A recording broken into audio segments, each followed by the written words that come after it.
So working yung magnet natin guys, oh. Itipin mo na, itipin mo na.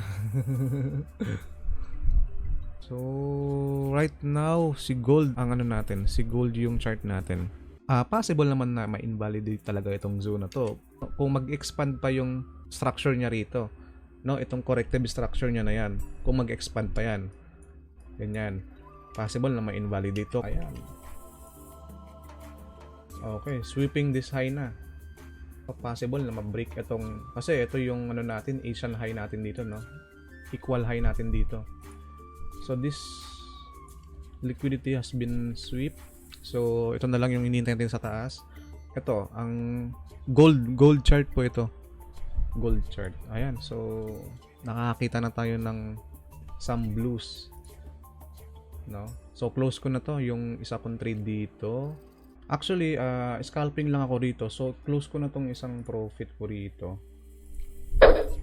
Yan. Okay, so close ko yung half position ko rito. Ayan. So very risk trade na ako. Ito guys, entry natin yan.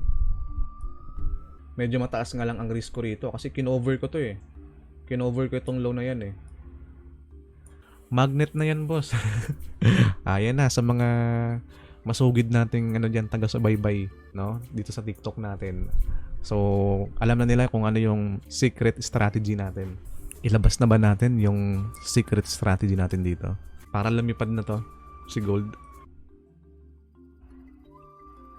Si gold naman, kung negative si USD, possible na magkaroon to ng up move, no? And ito naman din lang nakikita ko rito based on this structure, no? Corrective structure. Okay, next possible move is towards upside based on this structure. So we don't know yet kung how far itong corrective structure niya, no? So pwedeng expanding corrective structure, ganyan, no?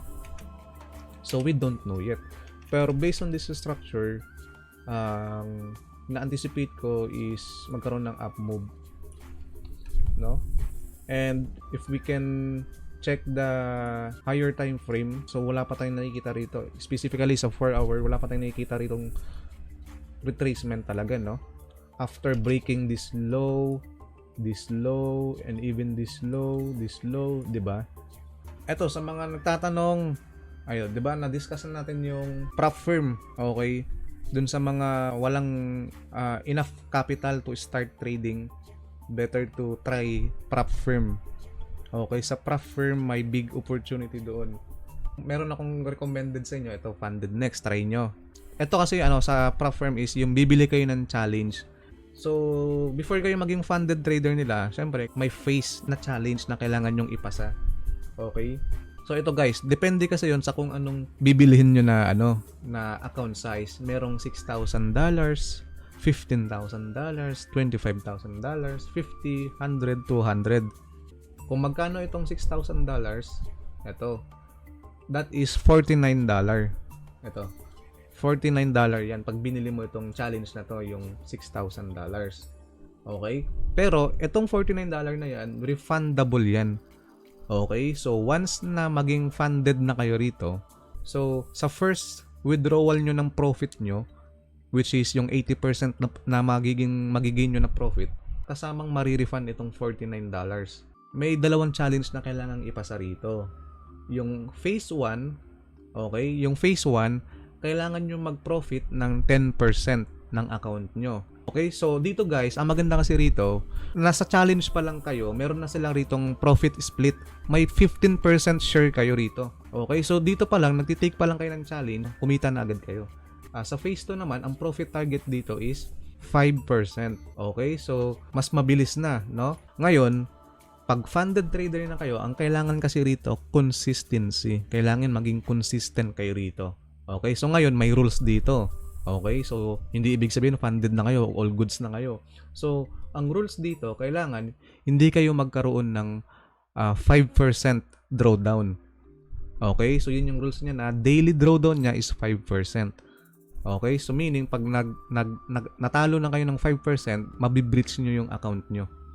Okay? Maximum overloss niya naman is 10%.